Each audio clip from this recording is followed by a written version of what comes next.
Hello everyone. Today we are going to discuss the topic inverse function test and inverse function rule.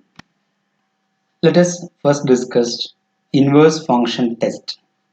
This inverse function test can be used to check whether a function f is invertible on an interval. Suppose that f is a continuous function on a given interval ab and f is increasing. F is increasing at each point of the open ab. F is continuous on the closed interval AB and F is increasing function on the open interval AB. We know increasing function means f dash of x is greater than 0 for each x belongs to AB. We know if f dash of x is greater than 0 for each x belongs to AB, then we can say that in this interval AB, f is increasing. So in that case, that is f is continuous and continuous on closed AB and f is increasing on open AB, then we can say that f is invertible on closed AB. That is, if it is invertible means f has an inverse on closed AB. Okay, and the inverse f inverse is defined on the interval f of a comma f of b. The interval f of a comma f of b. That means suppose we have this is y axis and this is x axis. Let this point be A and this point be B. So we are given that f is continuous on closed AB. So let this function be continuous. Also f is increasing on open AB. That means f is increasing on open AB and f is continuous. Okay, that is the function. The graph of the function has no break. So f is continuous on closed AB and f is increasing. You can see from this graph this function is increasing. Let this be graph of the function y equal to f of x. Now we can simply say that by using this inverse function test we can say that f is invertible. That means f inverse exists on this interval closed AB and the inverse is defined on the interval f of a comma f of b. We know this point be f of a because this is the graph of f and this is the point a. So this point be f of a and the point corresponding to b is f of b. Okay, so the inverse exists on this interval f of a comma f of b. Clear? That is f inverse of y. We have y equal to f of x. So x equal to x inverse of y exists in this case when f is continuous on closed AB and f is increasing in open AB. Then we can say that f is invertible on closed AB and it is defined on f inverse is defined on the interval f of a comma f of b. In a similar way, we can see that if f is decreasing rather than this increasing, that means f is continuous on closed AB and f is decreasing in open AB, then we can say that f is still invertible. Okay, that is f inverse exists. In this case, the domain of f inverse is nothing but f of b comma f of a. That means we can see that from this graph, this is a, this is b. So f is a continuous function such that it is a decreasing function. So the graph will be like this. So this is nothing but f of a and this is nothing. This point is f of b. So this inverse exists on this interval. That is f of b comma f of a. F of b comma f of a. Right? When this is equal to y equal to f of x, then if this condition exists, that is f is continuous on this closed AB and decreasing. Okay, decreasing in this open interval AB, then y equal to x equal to f inverse y exists and is defined in this interval f of b comma f of a. Okay, for example, verify that f of x equal to x square plus x has an inverse if f is defined on closed minus 1 by 2 comma infinity. So we can use here the inverse function test. So we know here f of x equal to x square plus x. We know this is a polynomial. So we know all the polynomials are continuous functions on in the interval minus infinity to infinity. So it is also continuous on this interval also minus 1 by 2 comma infinity. Right. So now checking f dash, it is we are going to check whether this function is decreasing or increasing. So finding f dash, we have this is 2x plus 1. So this is greater than 0 implies 2x is greater than minus 1. That means x is greater than minus 1 by 2. So f dash of x is greater than 0 for x greater than or greater than minus 1 by 2. Therefore f is increasing in the interval minus 1 by 2 infinity. In this interval we can say that f dash of x is greater than 0. So f is increasing in the interval minus 1 by 2 infinity. Also we can see that limit extends to infinity, f of x equal to infinity, because f of x equal to x square plus x. So as x tends to infinity, we will have this x square tends to infinity and x tends to infinity. So limit extends to infinity, f of x is also tends to infinity, equal to infinity. So by using the inverse function test, because we already obtained that f is continuous on this interval and also it is increasing in this interval. So by inverse function test, we have f has an inverse defined on this interval minus 1 by 2 infinity. Now we can discuss another example. Let f of x equal to x power 5 plus x. Show that f has an inverse on the interval minus 2 2. What is the domain of this inverse? So that f has an inverse on minus infinity infinity. That is the second part of this question. And third part is what is f inverse of 2. So first of all, we have to show that in the first part we have to show that f has an inverse on the interval minus 2 comma 2. Also we need to check, we need to find the domain of the inverse. So we have f of x equal to x power 5 plus 5. Since it is a polynomial, we can see that it is continuous. So since f of x equal to x power 5 plus x is a polynomial, we have f is continuous on the interval minus infinity to infinity.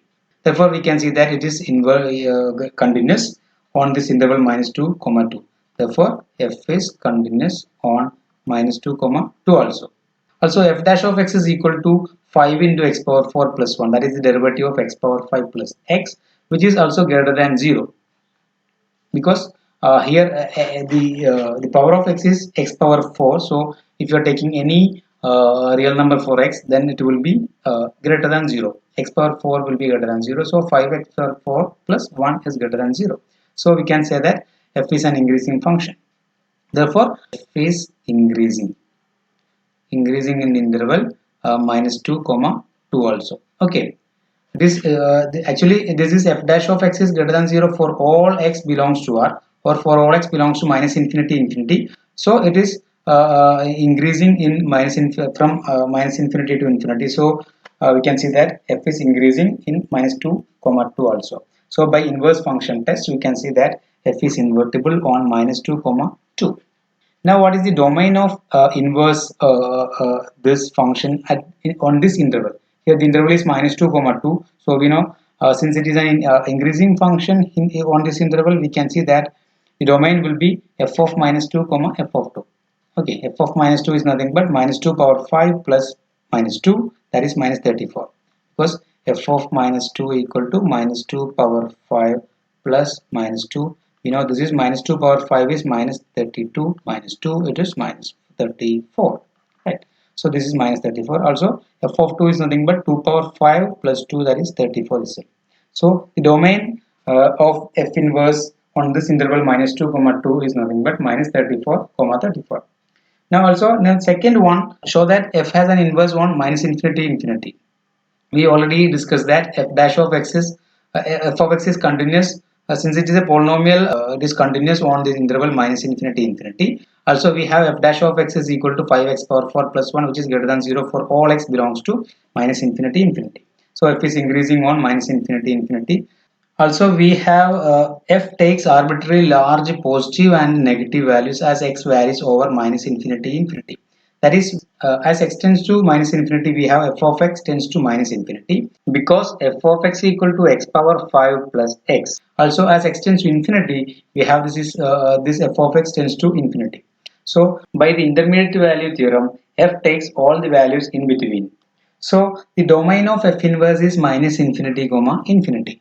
Domain of f inverse is minus infinity comma infinity. That is, the f takes all the values from minus infinity to infinity. So the domain will be minus infinity to infinity. So by inverse function test, we can see that f has an inverse on the interval minus infinity comma infinity. Now the third part is what is f inverse of 2. So here we have f of x equal to x power 5 plus x, right?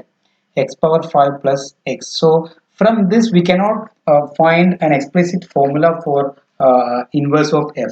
We already discussed from the this second part that f has an inverse in the interval minus infinity infinity. But we can, from the definition of this f of x, we can see that we cannot find the explicit formula for f inverse. But here we are required to find f inverse of 2, right? So here we know when x equal to 1, we have f of 1 is equal to 1 power 5 plus 1, which is equal to 2. Therefore, that is f of 1 is equal to 2. Therefore, we have f inverse 2 equal to 1. So f inverse 2 equal to 1. Next, inverse function rule. Suppose we have a function y equal to f of x, and suppose that this function f is invertible. That means f inverse exists. That is, we can say that x is equal to f inverse of y. Let this f inverse of y be the function g.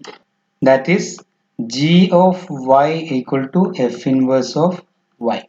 Now to find the derivative of this f inverse, that is f inverse dash, we have, if we need to find the derivative of this f inverse, first we just find the derivative of f, that is we have the derivative of f is f dash, derivative of f is f dash of x. Now the reciprocal of this derivative is nothing but 1 by f dash of x. This is actually the derivative of f inverse, that is f inverse dash of y, because we have f inverse is a function of y, we have y is a function of f of y is a function of x, that is f of x. So to find and if f is the invertible, we have we can see a function f inverse, that is x equal to f inverse of y. So f inverse is a function of y. So to find the derivative of this f inverse, we can just find the derivative of f of x. So if we know the derivative of f of x equal to f dash of x, then the derivative of f inverse of y is equal to 1 by f dash of x, which is equal to 1 by f dash of x is nothing but g of y. So f dash of g of y, right? So this will be the derivative of the inverse. That is, to differentiate the inverse function g equal to f inverse at the point y, take the reciprocal of the derivative of the given function at x, that is equal to f inverse of y. That is, we know if f is differentiable, we have f inverse x is, and we can say that x is equal to f inverse of y. So to find the derivative of let this point be, so this will be f inverse of y is nothing but g of y. So g dash of y is equal to, or f inverse of dash of y. This is actually g dash of y is equal to f inverse dash of y is equal to 1 by f dash of x, where x is equal to g of y. If this g equal to f inverse, right? So that is nothing but we have y equal to f of x. Then the derivative of this y with respect to x is nothing but dy by dx. So if this is differentiable, then we can, if this is invertible, then we can say that x is equal to f inverse of y or g of y. So derivative of this is nothing but x is a function, here x is a function of y. So dx by dy is the derivative of this function. So this is nothing but 1 by dy by dx. That is what is given here. Okay, that is the inverse function rule. That is, to find the derivative of the inverse of a function, just find the derivative of the given function and take the reciprocal. Now we can discuss an example. Use the inverse function rule to compute the derivative of root x. Evaluate the derivative at the point x equal to 2. We know the derivative of root x is 1 by 2 root x. Okay, we already know that d by dx of root x is equal to 1 by 2 root x. So here we need to find the derivative of this root x by using the inverse function rule. Okay, this is the inverse function rule, right? And we need to find the derivative at the point x equal to 2. So to use the inverse function rule, you just write this root y as g of y. Okay, we have to find the derivative of this root x. So let g of y equal to root y. Okay, so we know this is the inverse function of f of x equal to x square, because f of x equal to x square implies we have y equal to x square implies x equal to root y. So this is equal to g of y is equal to x is equal to root y is the inverse of f of x equal to x square. Okay, so This g of y equal to root y is the inverse of f of x equal to x square. So to find the derivative of g of y, that is to find g dash of y, we are just finding the derivative of this function.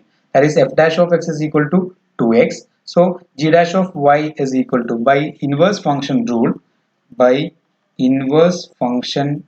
we have g dash of y. G is actually the derivative of the inverse of this function f of x equal to x square. So the derivative of the inverse function is nothing but 1 by the derivative of the given function. This given function is f of x equal to x square here. So the derivative of this function is 2x here, where x is equal to g of y, right? So 2 into g of y, and g of y is nothing but root y.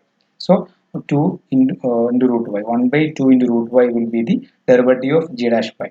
So g of y equal to 1 by root y implies g dash of y equal to 1 by 2 root y.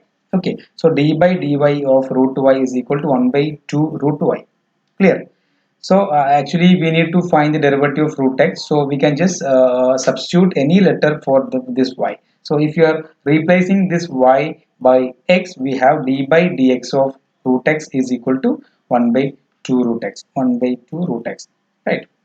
Also here we need to find the derivative at the point x equal to 2. Okay. So at x equal to 2, we have we have d by dx of root 2 equal to 1 by 2 root 2. Next, another example is find f inverse dash of 2. F inverse dash of 2, where f is the function f of x equal to x power 5 plus x. This is actually the function we used in the example here, in the first example. Second example, that is the function here, x power 5 plus x. So here we need to find the derivative of the inverse of this function at the point 2. So the normal way here is actually first to find f inverse, then to find the derivative of this f inverse, then the derivative of actually f inverse will be a function of y, and then find the derivative of f inverse of at y, then find the derivative at the point 2. But we already discussed that there is no explicit function. We cannot find an explicit function or explicit inverse. Okay, the inverse as an explicit function. So but here we need to find the derivative of f inverse at the point 2. Okay, so we already know from the previous example that f inverse 2 equal to 1, because we know for this function we have at the point 1 f of 1 is equal to 1 power 5 plus 1, this is equal to 2. So f of 1 equal to 2, therefore f inverse of 2 equal to 1. Okay, so f inverse of 2 equal to 1, therefore we already discussed by the inverse function rule.